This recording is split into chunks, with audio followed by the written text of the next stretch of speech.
بسم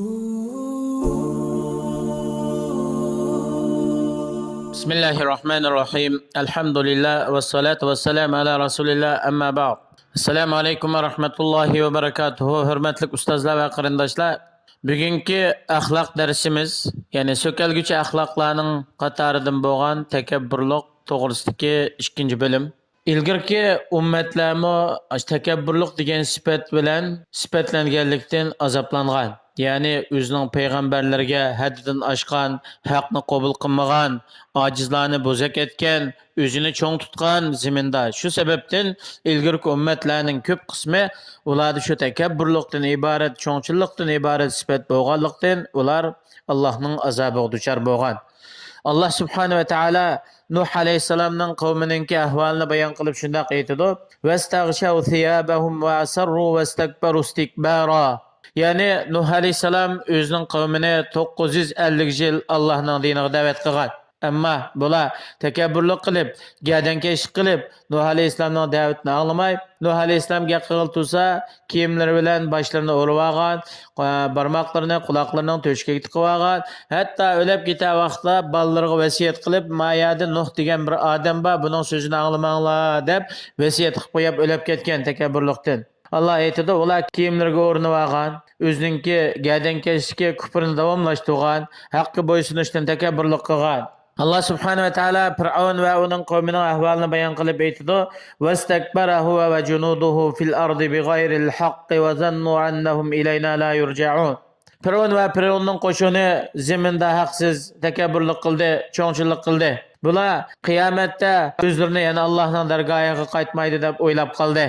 Allah subhanahu wa ta'ala Hud alayhissalomning qavmidan xabar berib aytadi: "Fa amma 'adun fastakbaru fil ardi bighayri al-haqqi wa qalu man ashaddu minna quwwa awalam yaraw anna Alloha allazi khalaqahum huwa ashaddu minhum quwwatan wa kanu bi ayatina yajhadun فأرسلنا عليهم ريحا صرصرا في أيام نحسات لنذيقهم عذاب الخزي في الحياة الدنيا والعذاب الآخرة أخزى وهم لا ينصرون." Amma Ad qavmiga kelsak, ya'ni Hud alayhissalomning qavmi Ad deb ataladi.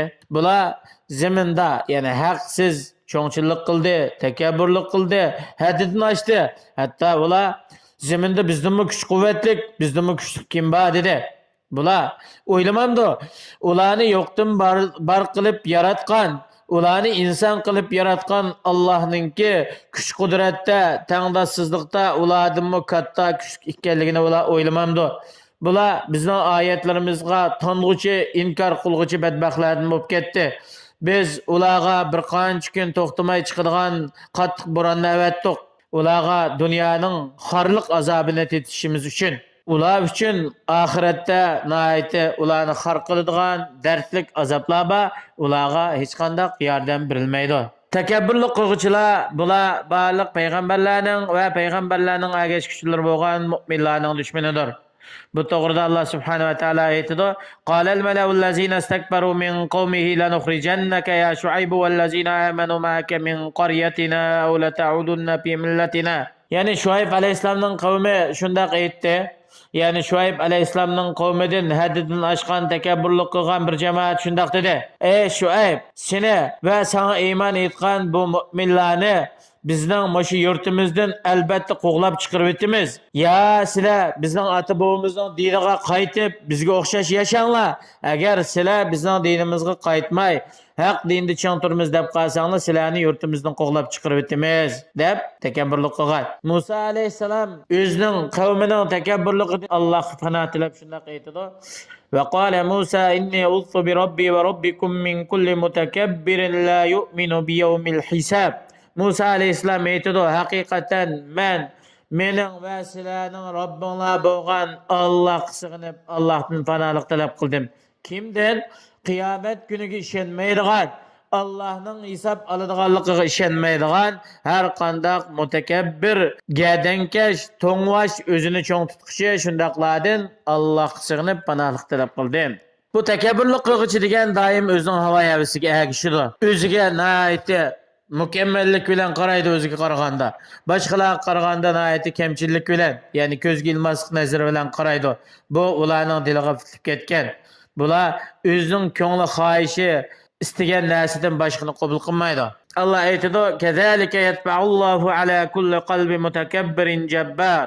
Aşının o'xshash Allah subhanahu va taolo har qanday takabburlik qilg'uchi, zolim, haddan oshquchi badbaxtlarning qalbiga muhr bisib etgandi. Shuningdek, bundaq badbaxtlarni Allah o'chkirdi. Allah yaxshi ko'rmaydi.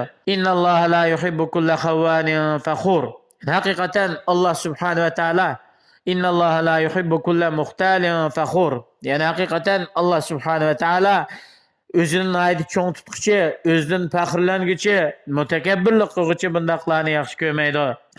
Ham bu takabburlik, cho'ngchillik, kibr degan sifat bilan sifatlangan kishilar bu e'tiborga ilish, va'z nasihat qabul qilish, oyat, hadislardan bir to'g'ri tushuncha ilishdan bular bosh tortadi. Bular buni qabul qilmaydi. Uningdan bularmi burib o'tilgan. Ular buningga yani muvaffaq qilinmaydi. Shunga Allah subhanahu va taolo Qur'oni Karimda aytadi: "Haqsiz zaminda takabburlik qilguchi, ya'ni mening oyatlarimdan takabburlik qilib zaminda haqsizlik bilan gadankesh qilguchilarni men boshqa tarafga burib o'taman. Haqqi bo'ysunmay, haqiqatni ko'zga ilmay takabburlik qilguchilar botilga bo'ysunishdan iborat sinoqqa duch keladi. Ularga dunyoda azob naqd qilinadi." Payg'ambar alayhissalomningki davrida bir odamning qo'li tutmas bo'lib qolgan takabburlikning sababidan. Salamat ibn Akbar radhiyallohu anhu deydi, bir odam payg'ambar alayhissalomning yonida chap qo'li bilan, ya'ni so'l qo'li bilan bir narsa yavatadi. Payg'ambarimiz sallallohu alayhi vasallam bu odamga o'ng qo'lingiz bilan yang dedi. Bu odam dedi qodir bo'lmayman yoki bunday ishga o'ng qo'lim deyish qodir bo'lmayman degandan keyin payg'ambar alayhissalom dedi qodir bo'lmaysiz. Buni faqat takabburlik, cho'ngchillik bundan cheklab qo'ydi dedi. Dedi ravi, bu odam shuningdan keyin o'ng qo'lini og'ziga ko'tarib boqmadi. Ya'ni ko'tarolmaydigan shunda o'ng qo'li palach bo'lib qoldi dedi. Takabburlik qilg'uchi badbaxtlarni yer yutib ketgan. Allah subhanahu va taolo deydi, shu vaqtida bir odam nayti isil kiyim-kechaklar bilan o'zining kiygan kiyim-kechaklari ustuvashlardan shunda faxrlanib ketyapti. Chochlari taralgan, atirlar sepilgan, nayti isil mod kiyimlar bilan tuyuqsiz Allah subhanahu va taolo uni yerga yuttiryapti. Bu odam qiyomatgacha zaminda shu ovoz chiqarib yerning qahriga kirib mangdi. Buxoriy Muslimga kelgan hadis. Oxiratda takabburningki dunyodagi maqsadining qarshisi bo'yicha muomala qilinadi. Har qanday bir odam dunyoda o'zini insonlardan ustun tutar ekan, qiyomat kuni insonlar u odamning beshiga dasaydi qadamlari bilan, ya'ni kishilarning tafallarining ostida bo'ladi. Payg'ambarimiz sallallohu alayhi vasallam shunday aytadi: Allah subhanahu va taolo bir bo'lik kishilarni eng ushoq zarra miqdori bo'lgan oq chumillarning shaklida qo'zg'aydi qabrisidan. İnsanlar qadamlar bilan ularning boshlariga dasaydi. Deyildi. Bu kichik oq chumilning shaklidagi bular kimlar degan vaqtida bular dunyoda takabburlik qilgan, haddan oshgan kishilar. Bazzar rivoyat qilgan hadis. Navadirul Usul degan kitob shunday bayon qiladi.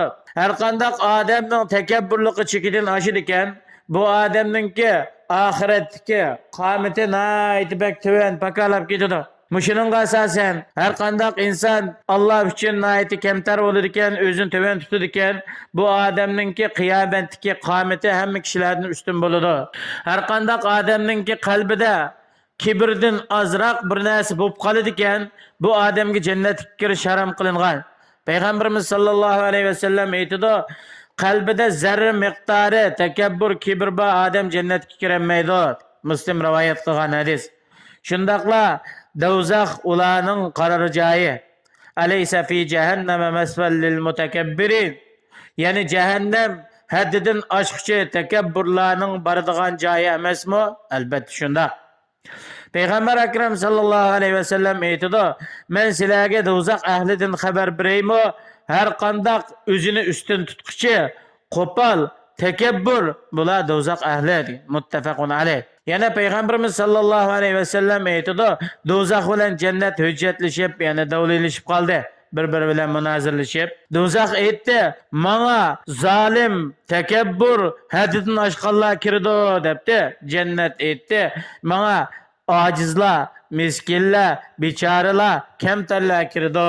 Shuning uchun har qanday bir musulmon o'zini kibrdan iborat bundaq nachar sifatdan yiroq tutish kerak. Çünkü kibir degen gayi insan üz duymagan halatda insanı Allah'ın azabıga duçar kılıdı. Şuna insan özününki ügengen ilmidin, kılvatkan emellerinden, tapkan dünyasıdın, mal mülklerinden, balı çaka, turalgı cay ve özünün dünya maişetlerinden her gizmi mağrurlanıp ketmeslik gerek. Başkalarına çoğunçuluk kılmaslık gerek, tekebbürlük kılmaslık gerek. Belki Allah'a ait köp şükür etip Allah için kemter bolsa inşallah dünya ahirette mi bununki mertebesi üstün boludu. Allah subhanahu ve teala her birimizde hakiki Allah için kemter boluduğun kişilerin cümlesini kılsın.